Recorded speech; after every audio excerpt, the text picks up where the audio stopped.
का है। मैं क्लास 10th में हूँ। मैं केंद्र कीमत से हूँ। हमें ग्राउंड चाहिए। ग्राउंड हमारे स्कूल में भी ग्राउंड नहीं है। जैसे कि हम यहाँ सड़क में रेस मार रहे हैं, तो कहीं हम दूसरी जगह मतलब कि होता है ना, आगे जाएंगे तो क्या हम हो जाता है ना, घबरा जाता है एकदम से। हम रेस मारने में बहुत दिक्कत होती है। हमें ग्राउंड की आवश्यकता। मेरा नाम ज्योति जोशी है। मैं कक्षा 11 की छात्रा हूँ और मैं केंद्र स्कूल की छात्रा हूँ। हमारा ये कहना है कि हमें ग्राउंड की ज़रूरत है, मतलब बहुत ज़्यादा ही ज़रूरत है, क्योंकि हम बिना ग्राउंड के प्रैक्टिस नहीं कर पाते हैं और यहाँ से हम आगे तो निकल जाते हैं पर वहाँ हम सही से खेल नहीं पाते, क्योंकि वहाँ से एकदम से ग्राउंड में खेलना पड़ता है और यहाँ हमारी प्रैक्टिस नहीं होती है, इसलिए हमें बहुत सारी दिक्कतें आती हैं।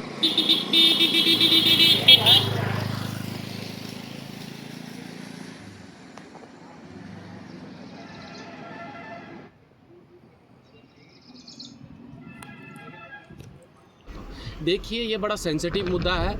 लगातार सरकार, चाहे केंद्र सरकार हो, राज्य सरकार हो, अभी डबल इंजन की सरकार वर्तमान में संचालित है और ये कहते हैं कि बेटी बचाओ बेटी पढ़ाओ, बढ़ेगा इंडिया, पढ़ेगा इंडिया, शिक्षित भारत, सुंदर भारत, तमाम प्रकार के खोखले वादे रोड पर यहाँ पर सीमित हो जाते हैं। क्यों? क्योंकि यहीं नीचे आपको बताना चाहूँगा, इसके ठीक नीचे अभी कुछ समय पहले से लगातार लगभग 4 या 5 सालों के बीच में युवा कल्याण से दो बार का पैसा यहाँ पर स्वीकृत होता है। 1 करोड़ रुपये युवा कल्याण से आ जाता है। विधायक निधि, सांसद निधि, विधायक निधि, 3 बार का मद का पैसा यहाँ पर खर्च हो जाता है और सभी तरह के जितने प्रकार के यहाँ पर जो जनता का पैसा है उसकी सिर्फ ठेकेदारों तक बंदरबांट की जाती है।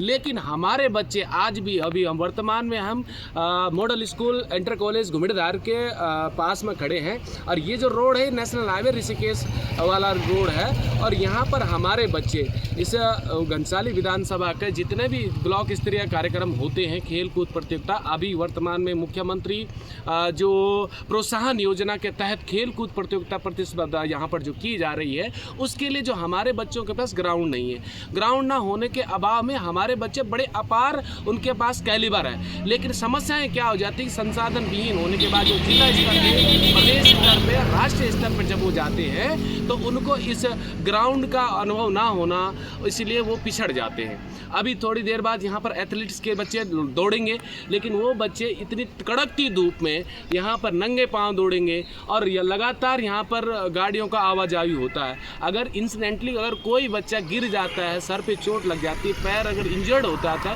तो कौन जिम्मेदार है? माननीय जितने हमारे जनप्रतिनिधिगण हैं उनसे प्रश्न चिन्ह खड़ा होता है कि आप लगातार इन बातों को लेकर कहते हैं कि हमने ये कर दिया वो कर दिया। हमारे पास 11 न्याय पंचायत हैं। 11 न्याय पंचायत स्तर पर लगातार ये कहते हैं कि प्रत्येक जगह एक खेल मैदान है, लेकिन धरातलीय स्तर पर देखा जाए तो 0 और 0 ग्राउंड दिखाई देता है। ये प्रश्न चिन्ह लगातार शासन प्रशासन इस बात का संज्ञान ले।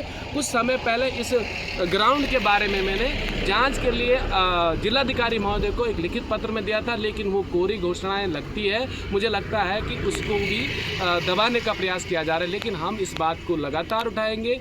जिला लेवल पर हमने उठा दिया, अब हम प्रदेश लेवल पर उठाएंगे कि घनसाली को क्यों घनसाली को लगातार पिछड़ा किया जा रहा है। हमारे नौनियालों के भविष्य के साथ क्यों खिलवाड़ किया जा रहा है? हमारे पास शिक्षक नहीं है।